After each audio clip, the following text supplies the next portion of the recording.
The broadcast is now starting. All attendees are in listen-only mode. Hi, everyone. This is Ashley Gatewood from CFRE International, and thank you for joining us today for the CFRE exam Setting Yourself Up for Success webinar. And I am joined today by my colleagues, Christine Johnson. Do you want to say hi? Good afternoon. Welcome. Thanks for participating.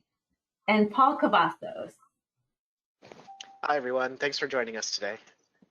They are our two certification team members, and they will be answering your questions on the back end. So you'll see that there's a question pane. Feel free to type your questions in there, and they will be sure to answer them for you.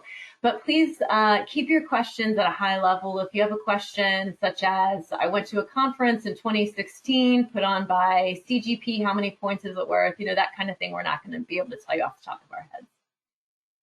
We'll start with a few FAQs. The application cost is $875 US at the regular rate, or $700 US if you're a member of a participating organization. So that would be like AHP, AFP, CAGP. The full list is on our website. This webinar is being recorded, and I will email you a link to the recording along with a copy of the slides within 24 hours to your email address. And the test content outline, glossary, and candidate handbook are on our website, and I'm also going to send the links to those in the follow-up email. Today, you will earn 1 point in non-fundraising education towards your CFRE application, and we are going to talk about the impact of COVID-19 on this process. So if you have any questions about COVID-19, if you could hold on to those until the end, because there's a good chance that we are going to address that. And we're going to just start with a quick poll here. And if you could just take a minute, and you should see it. We're asking, how long have you been in fundraising? Just give us an idea of who is on the line here.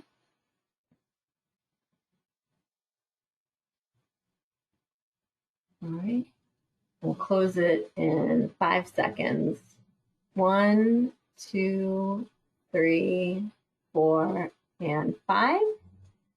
All right, so we've got, you should be able to see the poll results there. So it looks like about a third of folks have been in fundraising for 6 to 10 years, followed by 3 to 5 years.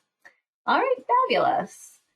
All right, now we will jump into today's presentation. We're going to start with the application deadlines and testing windows. We have 4 deadlines and 4 test windows throughout the year. The deadline is the last day that you can submit your application if you want to sit in the test window that immediately follows. So for instance, if I want to sit for the exam on February 1, I need to have my application submitted no later than January 15th. It does take us a few business days to review your application, and we need to send you an email with instructions on how to schedule your exam. Currently, the exam is only offered in person. We are working on a remote solution. I don't have any definitive information on that at the moment, but if you're not planning to sit for the exam in the next 6 months, it probably doesn't matter to some degree anyway, but just know we are working on that. But when I talk today, we will be talking about this from an in-person viewpoint. Now, once your application is approved, we will send you an email with all of the information that you need to schedule your exam at a test center. So just keep in mind, you know, if you submit on January 15th, you will not be able to take it January 16th. You do need to give us a couple of days so that we can get all of those pieces in play for you. Now, once your application is approved, you have 1 year to sit for the exam. And you can see here on your screen, we don't offer the exam every single day of the year. So if you submit your application and it's approved on December 15th, the last day you would be able to sit for the exam would be November 30th of the following year. So just keep that in mind when you are planning, when you are going to sit the test. Now, the exam is computer-based, and it's 200 multiple choice questions. There are no open-ended questions. The correct answer is looking back at you. There are 4 answer options per question, and you will have 4 hours to take the exam. We get all of the test center information back about how long it takes people to complete the exam. And most people take 3 hours and 15 minutes to 3.5 hours. 4 hours is a generous amount of time. You should not feel like you have 2 minutes to go with 30 questions to answer. It's not that kind of an exam. So as long as you keep yourself moving and don't get hung up too long somewhere, you should be fine from a time standpoint.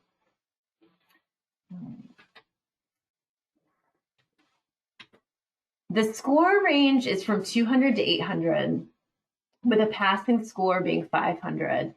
So obviously these questions are weighted. Different questions have different weights.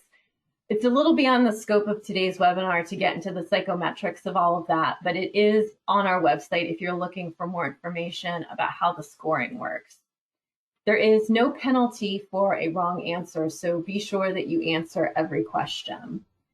The pass rate is about 80%. It changes every test window, but keep in mind that for a professional certification, 80% is well within the guidelines. So for instance, if you have ever taken the PMP exam, that project management professionals exam that's really popular right now, that has a 62 to 64% pass rate.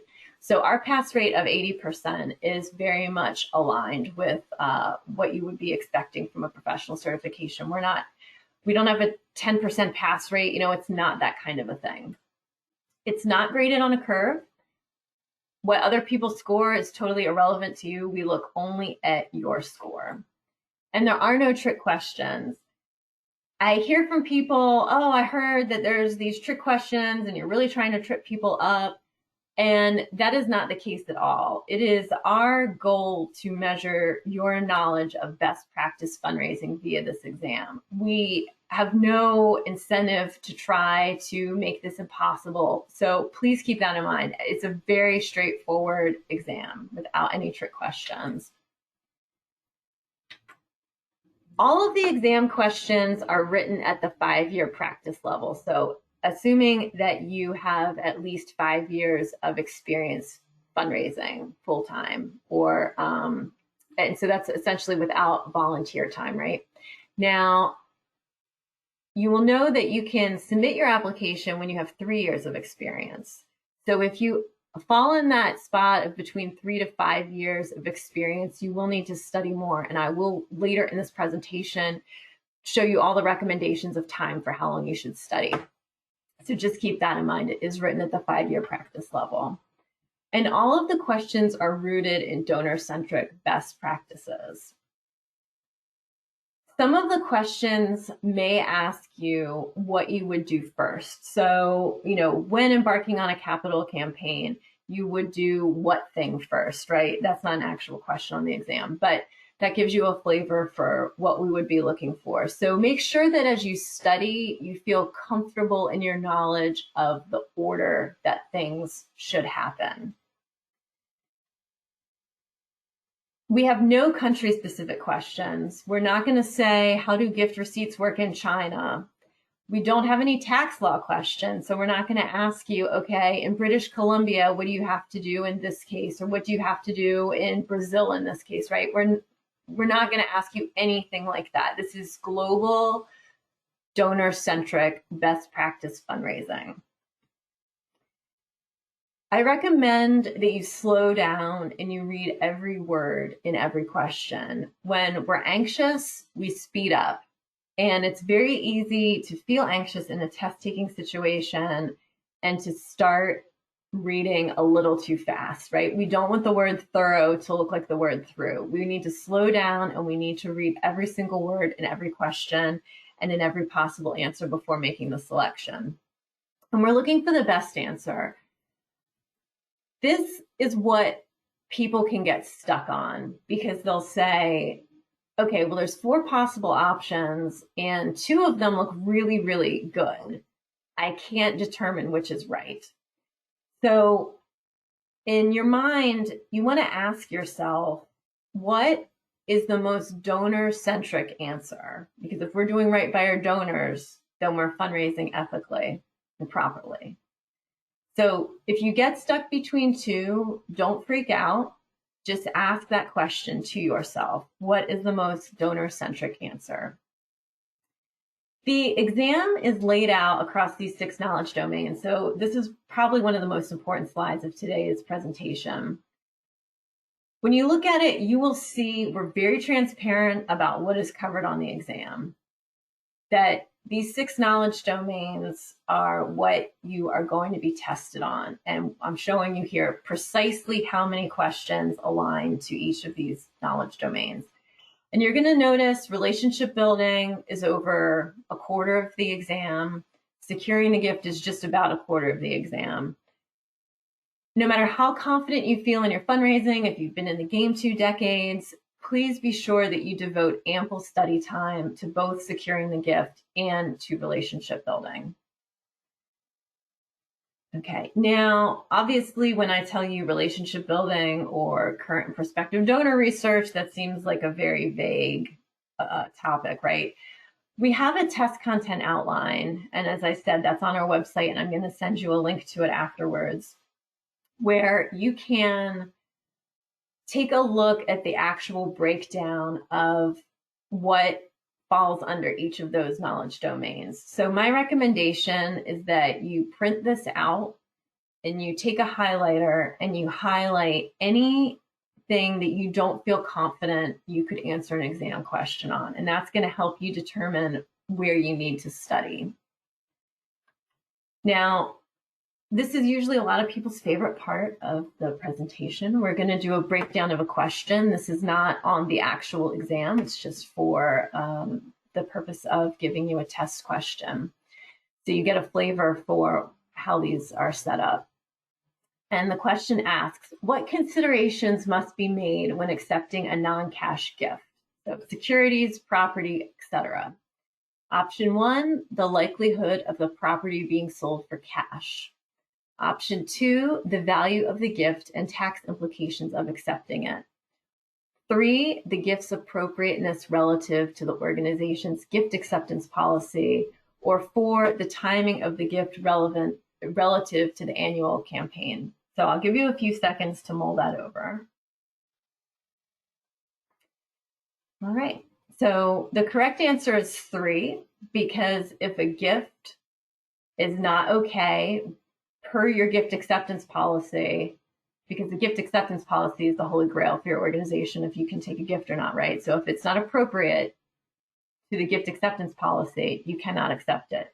If you have a piece in your gift acceptance policy that you can't take any money from tobacco companies and Philip Morris comes to you and wants to give you 1,000 acres in North Carolina, you can't take it, right? Because of the gift acceptance policy. All right, so we have our first question break here, and I will ask Paul if he has any questions that have come in. Hi, thanks, Ashley. We haven't had any questions come in just yet, so if you do have any questions, feel free to direct them to Christina and I, and we'd be happy to answer them. Oh, we just had a question come in. Can you retake the exam if you don't score high enough? Yes, you can, and I will speak to that towards the end of today's presentation. And someone is requesting if you could go back to the slide that you said is the most important. Okay, yeah, so that is the knowledge domain breakdown. So that will be in the handouts that I send to you. So the 6 knowledge domains, that's the one you want to be sure that you take a look at. Perfect. Next question, do you have a CFRE community where you can ask questions? We do, and I will talk about that later today. Perfect. And finally, can you submit education and presentations you've done prior to 5 years ago? No, the only education from more than 5 years ago that we can accept on the application is academic degrees. We do have a lot of questions rolling in now. Can you repeat the recommended amount of time to study, Ashley? That's coming. That's why I said that we would get into that. Okay. Perfect. And let's see here. If we want to take the exam in March, do we pay and register by January 15th? Correct. Yes, that is correct. Are there practice tests available? Yes, and we will go through that as well towards the end of the presentation. Let's see. And can you repeat how many questions there are in the exam? 200. Here's a great question. If your education expires before you sit for the exam but was good when the application was submitted, do you need to take additional education to fulfill a deficiency? No, if it's good at the time you submit your application, that is fine. Right. So once your application is approved, it is approved for an entire year. Even if some of the items do expire, you're still approved at that point. All right, I'll keep moving. We do have some other question breaks coming up, so we will get to that. And I think a lot of the questions being asked we will address shortly. Okay, so when studying, we're going to get into studying here. Your mindset is really, really important to how successful you're going to be. And there's a ton of research on this. Do you believe that studying is a dreaded task or a new opportunity to learn and keep your skills sharp? And if it's B, you're going to be in a far better position to begin your studying than if you believe that it's A.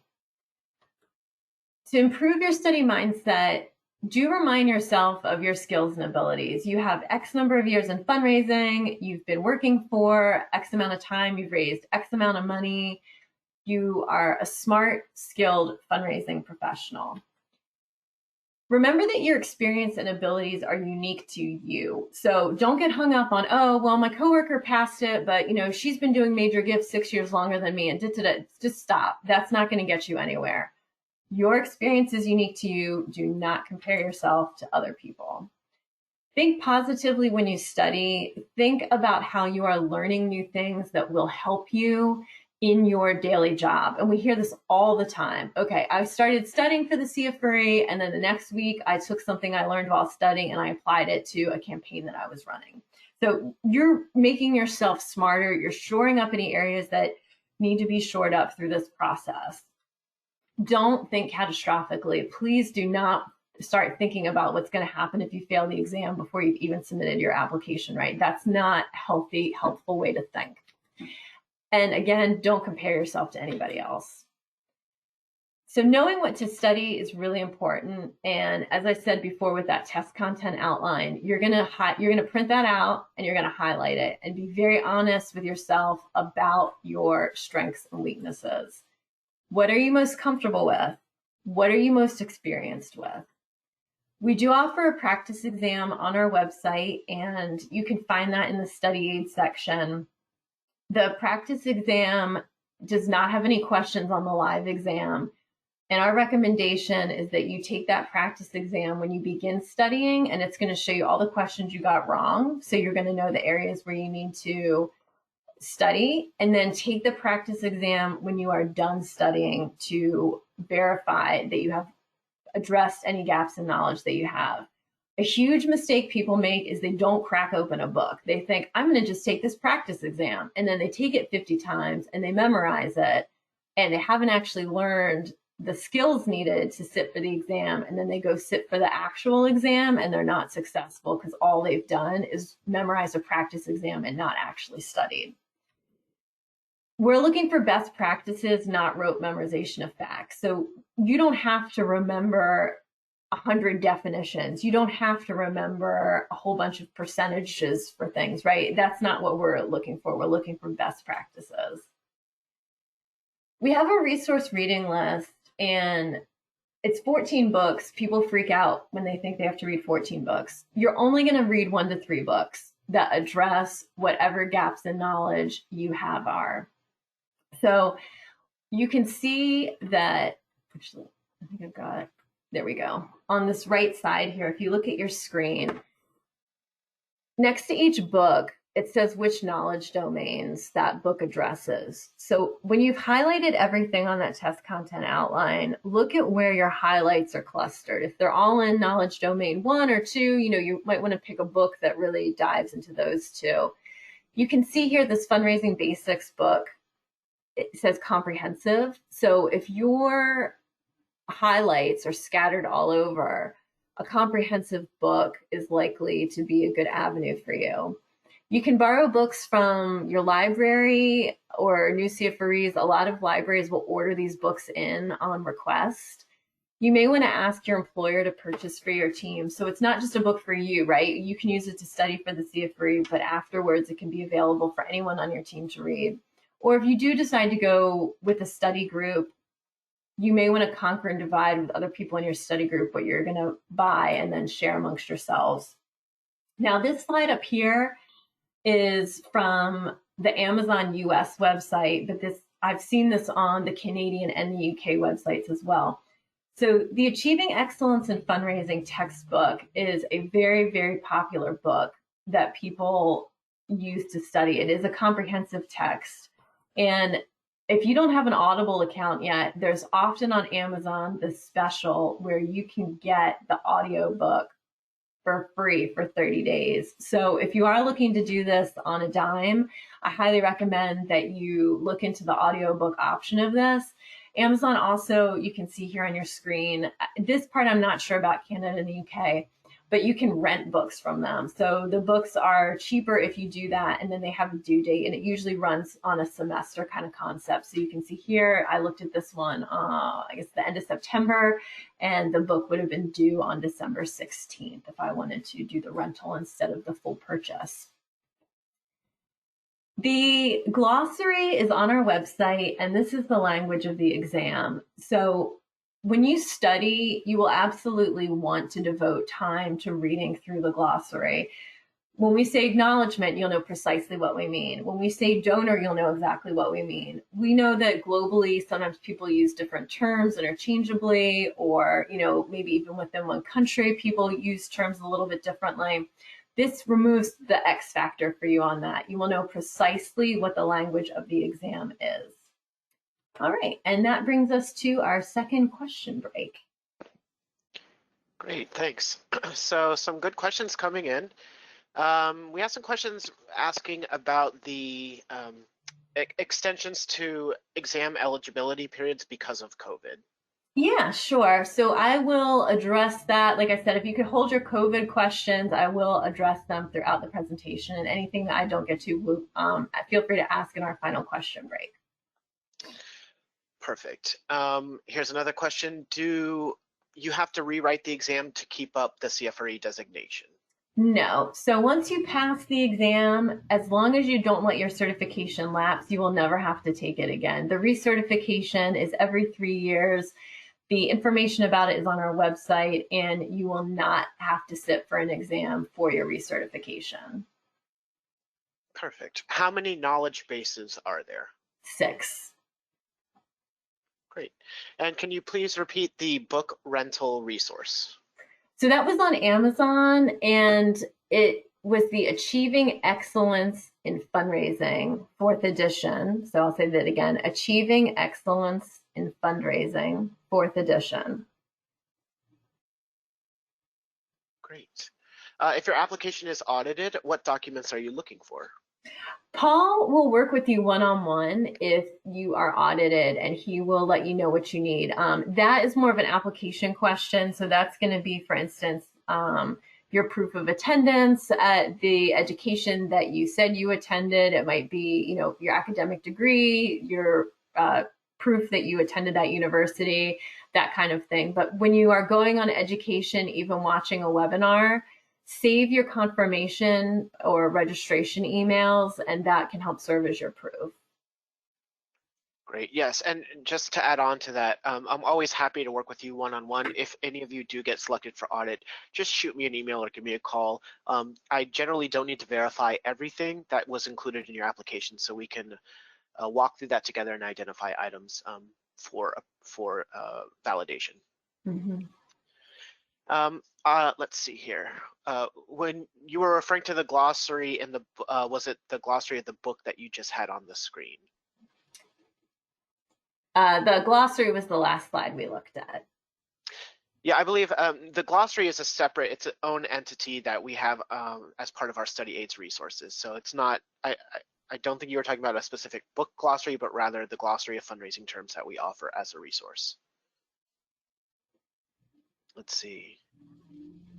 So for the application, is it useful to have more points per section to eliminate the chances of getting rejected? Yes, if you want to go over on the points for your application, that's fine. And just a reminder, I will be sending these slides out as a handout. Okay, let's see here. Are the Achieving Excellence in Fundraising books and Achieving Excellence in Fundraising in Canada books also a good resource? Yes, that's on our resource reading list. So any book on the resource reading list is one that we would recommend. If you read a book not on that list, then we can't guarantee that it's going to help prepare you for the exam. But if you read from that list, which the Achieving Excellence in Fundraising in Canada is on there. So yes, that would be a fine book to use. And we got a great recommendation from someone saying that they recommend people look at their local libraries and look into interlibrary loan opportunities for specialized books. So thank you for sharing that. Excellent. All right, well, I will keep us moving and take us into our next part here about more with studying. Thank you, Paul. You're welcome. A lot of times people feel really intimidated about studying. I think that's a major thing that stops people from taking this exam, right? Their test anxiety, their fear of failure. Oh, it's been 20 years since I studied for an exam. I don't know how to do it. Well, I always feel like if you could study for an exam at age 19, then you can study for an exam at any time, right? So this is just a suggestion, but you may want to think about how long you're going to study for. So maybe 8 weeks, 12 weeks. I've heard of people studying in as few as 6 weeks and as much as a year. It's really up to you. It's going to depend how long you've been in fundraising. If you've done major gifts for 25 years, you have a very different body of experience than someone who's done 3 years in volunteer management, 5 years in events, 6 years in major gifts, right? So if you have had a more specialized career path, you may need to devote more time. Now, we recommend that you plan to study when you're not stressed. Obviously, we're living in a very stressful world right now, but just be realistic about that. I always think that people who sit for the exam in January may be putting a little bit much on themselves because we know December is a crazy time in fundraising, right? So be very realistic about your workload, your personal life when you're determining when you want to sit for this exam. Now, to prepare a study plan, you may want to pick days of the week and set a time each of those days. I really love the idea of a weekly page goal. If you say, I'm going to read 50 pages a week, well, that's 7 pages a day. That is very, very manageable, right? 7 pages a day. That's very easy. So if you have a goal like that, it helps you stay on track, because if for some reason you skip a few days of your weekly page goal, you might think, oh, crikey, it's Saturday. I've got to read 21 pages today. But that will help keep you from falling behind. Now, select a quiet, calm area to study. That sounds mega obvious, but that's not always at home. So it's very limiting right now with maybe where you can go study, but just make sure that it's not a situation where you're going to be interrupted. We offer a CFRE exam study plan template on our website. This is free, and when you get this handout, you will be able to click the link that you see on your screen to take you directly to it. This is a little sheet that will help you determine how you're going to study. So help you guide you, what books you might want to use, what you're going to do week 1, week 2, week 3 of your studying. And I have this example study schedule here. This is assuming you're trying to do this over 8 weeks. And week 1, to look at the glossary, because I always recommend that you do that first.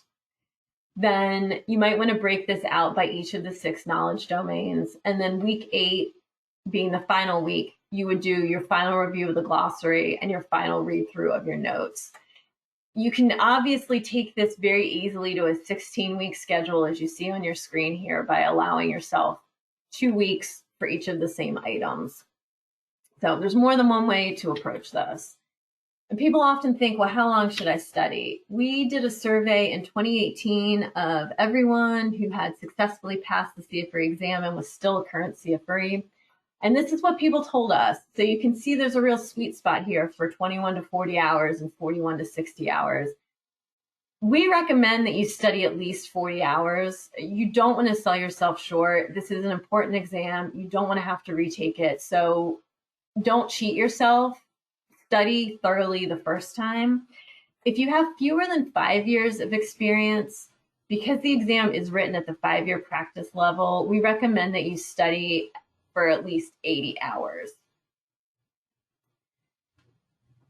If you have test anxiety, don't worry, you're not alone. The best ways to beat test anxiety are to adequately prepare. Make sure that you have studied thoroughly, that you feel like you've studied to a point of confidence. If you've ever had a bad test experience, and I had a man come up to me, he was probably in his mid-50s, almost crying at a conference one time, and he said, I want to become a CFRE, but I'm so afraid of this exam. I have terrible test anxiety. Forget your negative past test experiences. Today is a new day, right? We don't want to get hung up on something that happened 30 years ago. We want to feel confident in what we're doing now. Remind yourself that you've never been wiser or more experienced than you are right this minute. And all anxiety is self-created. If you feel yourself getting anxious about this, say, self, I'm not manufacturing this anxiety. I'm going to be cool, calm, and collected in my approach. And then remind yourself you have 4 hours. And like I said to you before, that's plenty of time, right? So you should be fine in that. All right, and now we have our next question break. Anything come in about test anxiety or studying? No questions yet. Yeah, nothing yet. Okay. All right, so now we're going to talk about study groups. Study groups are awesome because they can keep you motivated, and just, like with exercise or anything else, if you have a buddy, it's really beneficial to both of you. These can be in person if you're in a situation where that's safe, or virtual. And we have a CFRE study group page on our website in the study aid section. So if you pop over there, you will see there's a couple study groups. They usually tend to be in North America. And you can join one of those. If you start your own study group, you can tell us about it, and we will add it to that study group page so that other people can find it. Oops. All right. And some people, I've seen this before on their LinkedIn profile, say, hey, I'm looking for a study buddy. Hey, I want to start a study group in my time zone. And you can find people that way through your own network. If you belong to a professional organization, let's say AFP, they have regional chapters all around the US and Canada and further afield. You may want to ask the person that puts the newsletter together, hey, could you put in a little announcement that I want to start a study group, and people can email me directly and we'll take it from there. And they may be able to put that announcement on their Facebook and LinkedIn page as well. And then we also have our own online forum, which is called CFRE Central. And somebody had asked that question earlier. So CFRE Central, you will have access to as soon as you begin your application. Anyone with an in-process application can log in there. The login is through the homepage of our website. All the time, people post in there, hey, I want to start a study group in California. Is there anyone else in Pacific time zone that would want to do it? You can definitely put your feelers out there. You can find other people posting and hop on to whatever study group they're organizing. There are a couple study group formats. You want to determine how often you're going to meet. I've heard people meeting weekly. I've heard of people meeting monthly, whatever works for you and your schedule. What time you want to do it. Some people love to do it on their lunch break. Some people feel too tired after work to do it, but just whatever works for you. And if you're going to do a study group, have everyone talk about where they're a SME, where they're a subject matter expert. You may have somebody who has been a volunteering guru for 20 years, and we saw that there's 8% of the exam covers volunteering. So you may say, oh, awesome. Could you tell us a little bit about some of the things that we need to know in regards to what's on the test content outline for that section? The SME might want to do a little presentation to the group. And Another thing is if you are able to meet in person and you feel like it's safe, you can make flashcards. Each person can make flashcards about a knowledge domain and share those.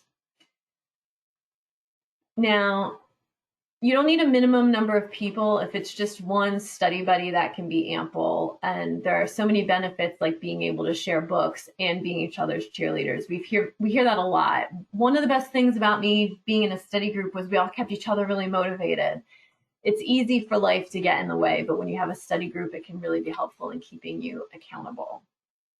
Now, study notes, if it's been a minute since you sat for an exam, the best study notes are ones that boil down complex processes. So like I said, some of the questions are going to ask you, what would you do first in such and such scenario?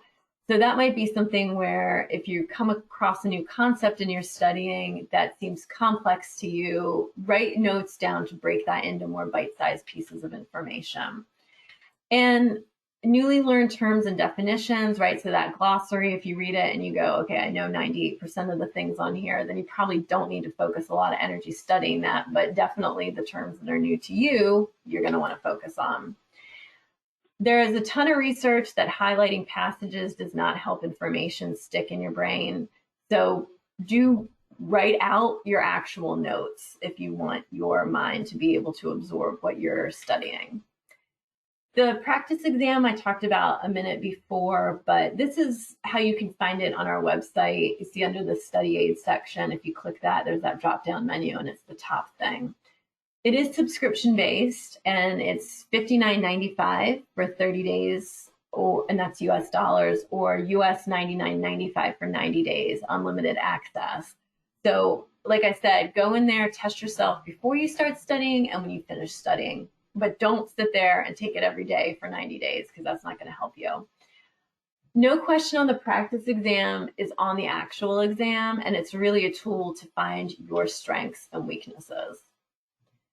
Earlier this year, we debuted the CFRE Exam Compass Study Guide. This is $49.99 US dollars, and there's print and digital available. This is really, you're going to still have to buy a book, right, if you use this study guide, but this is to help you create your study plan and stick to it, and it does have practice questions.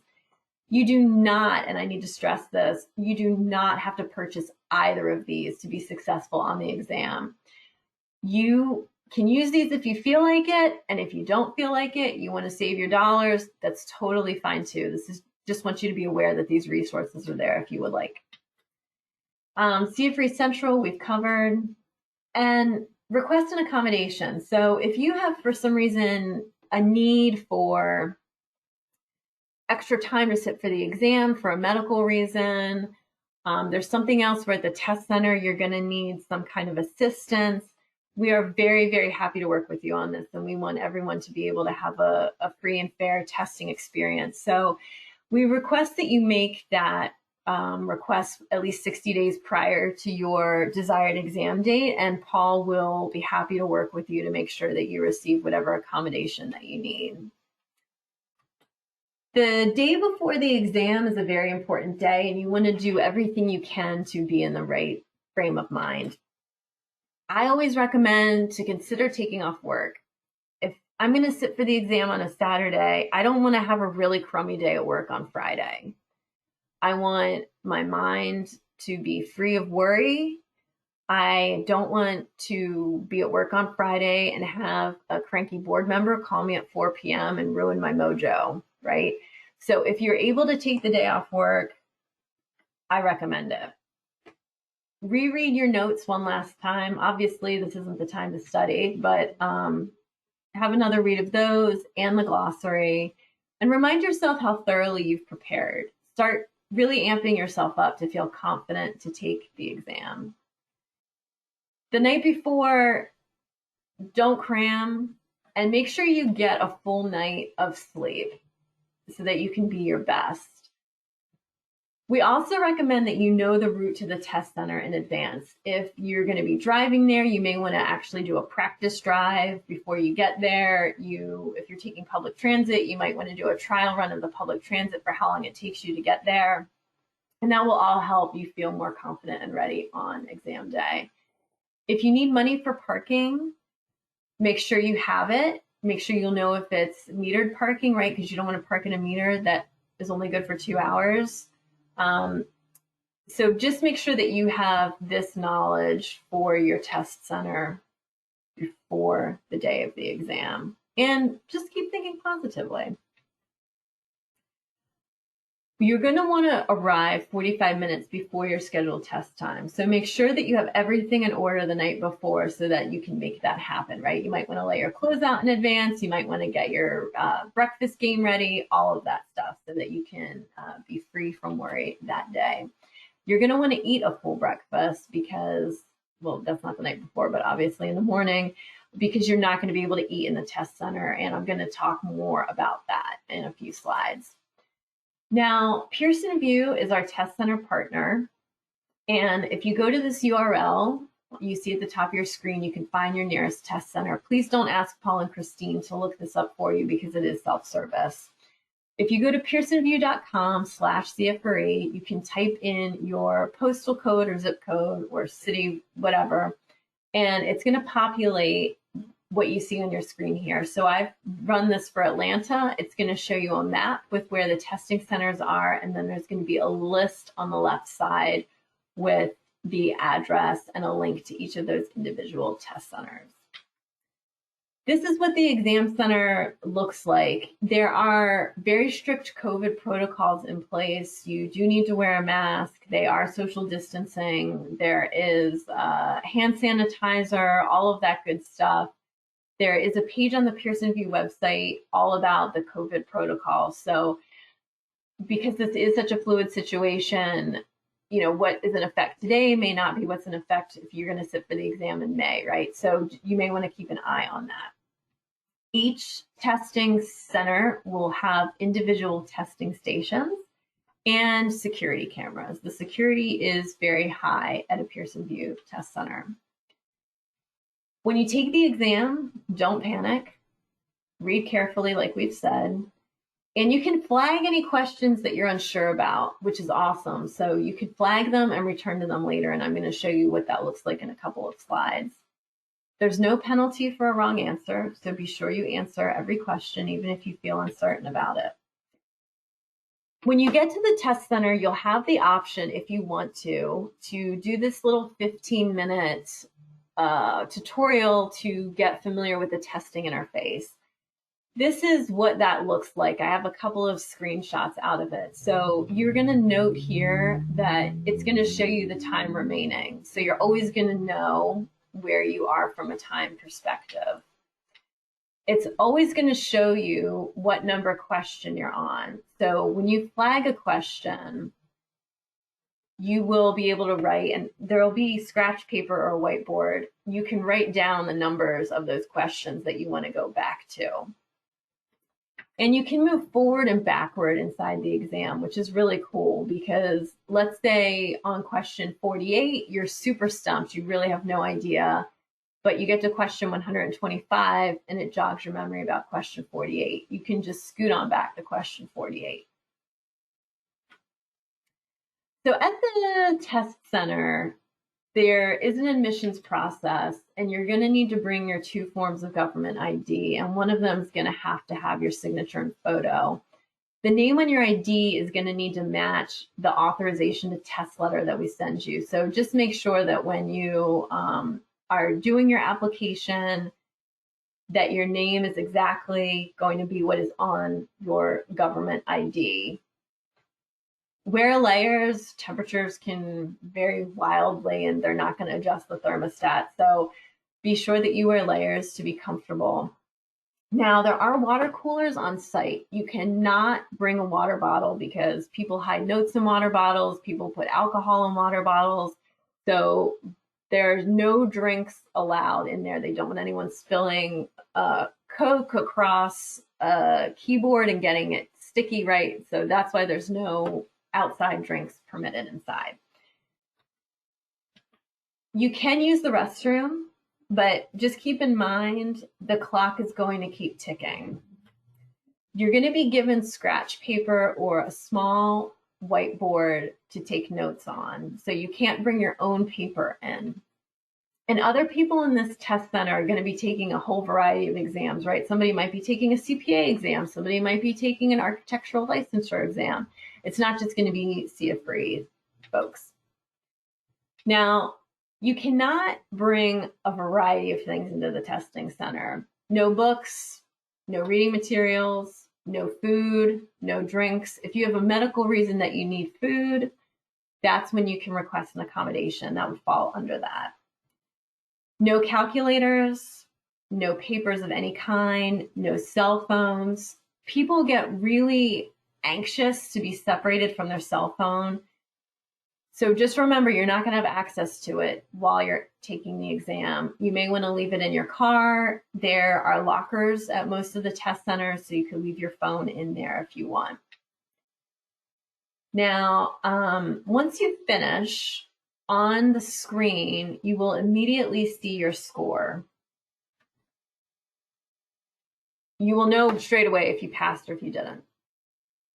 Once Pearson VUE sends your score to CFRE, we will email you saying that we got your score. And that's important to know because we don't get the score immediately like you do. So if you go call your boss while you're in the parking lot leaving and say, I became a CFRE, and your boss calls us to verify it, we can't do that because it's going to take about 24 hours for us to get your score from Pearson VUE. You will not see what you answered correctly and what you answered incorrectly. I once had somebody come up to me and tell me, I'm not going to study for the CFRE exam. I'm just going to sit in the test center and take it. And then when I see what I got wrong, I'll know what I need to study. That is a very expensive, terrible approach to try this. You're not going to see what you got wrong. And the reason is to protect the integrity of the exam, because we don't want you to pass the exam and know what you got right and then turn around and tell your coworker, oh, you're sitting for the exam next week. Well, when you see such and such question about requests, this is what you need to answer, right? So when you sit for the exam, you can have full confidence that all of the questions have been kept under lock and key. Now, once you finish, you will get a digital badge within a week. And this is what it looks like. I've pulled this from someone's LinkedIn profile and I scrubbed their identifying information. But this is what the badge looks like. Now, I want you to just look down here. This got 147 likes and 32 comments. This is a real post from someone. These get amazing engagement. So when you get your badge, if you are so inclined, feel free to share it because your employer, your coworkers, your donors, your board members, all of those people will have the opportunity to see this. We also have a Find a CFRE web tool on our website where people can search for your name to verify you're a CFRE, or let's say you're in Manitoba and somebody wants to look up all of the CFREs in Manitoba, they can do that and then your name will come up there. Every month we mail the hard copy of the certificate. So if you sit for the exam and you pass it on a Monday, you probably won't have the certificate come Friday, right? There is about a month there when we mail all of them in a batch. If you don't pass the exam, you will get an email from us with more information about your next steps. You will have to wait 30 days to retest, and there is a $375 US retake fee. I highly, highly recommend that you study well the first time so that you don't have to worry about that retake fee. If you would like to speak to somebody who's studied and successfully passed the exam, we do have a CFRE ambassador program and we can connect you to a CFRE ambassador. If you email share, so if you're looking at your screen, you can see what share looks like. Sometimes people think I'm saying Cher the singer. I am not. But if you email share@cfre.org, you will then be paired with a CFRE ambassador who can answer questions about how they studied, how they approached the exam. All right, and so we have about 10 minutes left for any final questions. It looks like we've had a pretty busy question pane here. Yeah, great. So I'll start with this question about the study guide. Are the questions in the CFRE study guide book the same as on the online practice exams? Yes, they are similar. Perfect. Do the practice exam questions stay the same depending on your subscription, or are there new questions added every month or at a specific interval? They are the same. I believe the questions will probably be refreshed at some point next year, but my understanding is that they're pretty much the same. Perfect. Can you listen to music while you're taking the exam? No headphones, nothing at all like that will be allowed in, because you can't take a phone, you can't take any of that in. Perfect. And I do want to add that you know, most exam sites will try to keep things as quiet as possible. However, most of them will generally have earplugs to offer as a freebie. So you know, if you do need earphones, just be sure to ask your proctor, and they should have some for you. Now let's see here. For the testing time slots, for example, the first window, January through March, can you schedule the exam at any day throughout that period? Correct, yeah. As long as the test center is open that day, then you can schedule to sit for the exam. And once you're approved to test, you'll go online to the Pearson VUE website, and you'll see in a calendar what, you know, you can sort of cycle through many different sites, testing sites, see what dates are available, and then choose the site based on that. So it's pretty flexible in that respect. Are all exams the same, or are there different versions? It's the same, but it's my understanding the questions may not all be in the same order, but there's just one bank of questions. How long does the test normally take people? We've talked about that earlier. That takes people about 3 hours and 15 minutes to 3.5 hours on average. Okay, any chance a virtual exam will become available? We hope so. Because we're accredited, it's a very long process for us to get approval to offer something like that. I can't guarantee you by any means that we will have that, but we are working on it. But at this point, we are moving forward with everything being in person at this time. If you are opted in to receive our emails, as soon as if we get approval for an at-home remote exam, you will receive an email about it. So just make sure that you have our email address whitelisted so that you don't miss that. And that will obviously be announced on our website as well. Great. What is considered a government ID? So that would be driver's license, passport, military ID, something like that. And you do need 2 forms of ID. So as a secondary form of ID, just really anything with your name printed on it, like a credit card, would actually suffice. So it doesn't have to be government issued for your second ID. Let's see here. What is the CFRE Ambassador Program? That is the program where we can match you with a person who is currently a CFRE, and you can pick their brain about how they studied, what books they used, how long they put in study time for, all of that good stuff. Perfect. And can you, somebody missed the first part of the presentation. Can you go over again the costs? Sure. So it's $875 US if at the regular rate. And if you're a member of a participating organization, the full list is on our website. So that would be an AFP, AHP, charitable gift planners. I think there's about 30 right now. You will get a US $700 rate. Perfect. And we have one last question. If your legal name and professional names vary, can the certificate have the nickname? And I'm happy to answer that one. So currently we only print certificates in legal names. If you do have a professional name that you use, you know, and you do earn your certificate, we might be able to add it as a sort of a middle name, but just, you know, feel free to email us once you do pass the exam, and we'll see what we can do. Excellent. All right. Well, thank you everybody so much for taking the time to be on the exam today. We wish you all the success in the world for it. You will receive an email with a link to the recording and a link to the slides and the other resources in the next 24 hours. So thank you again so much. It's been a pleasure. And if you have any questions, feel free to email succeed@cfre.org, and Paul and Christine will be more than happy to help you.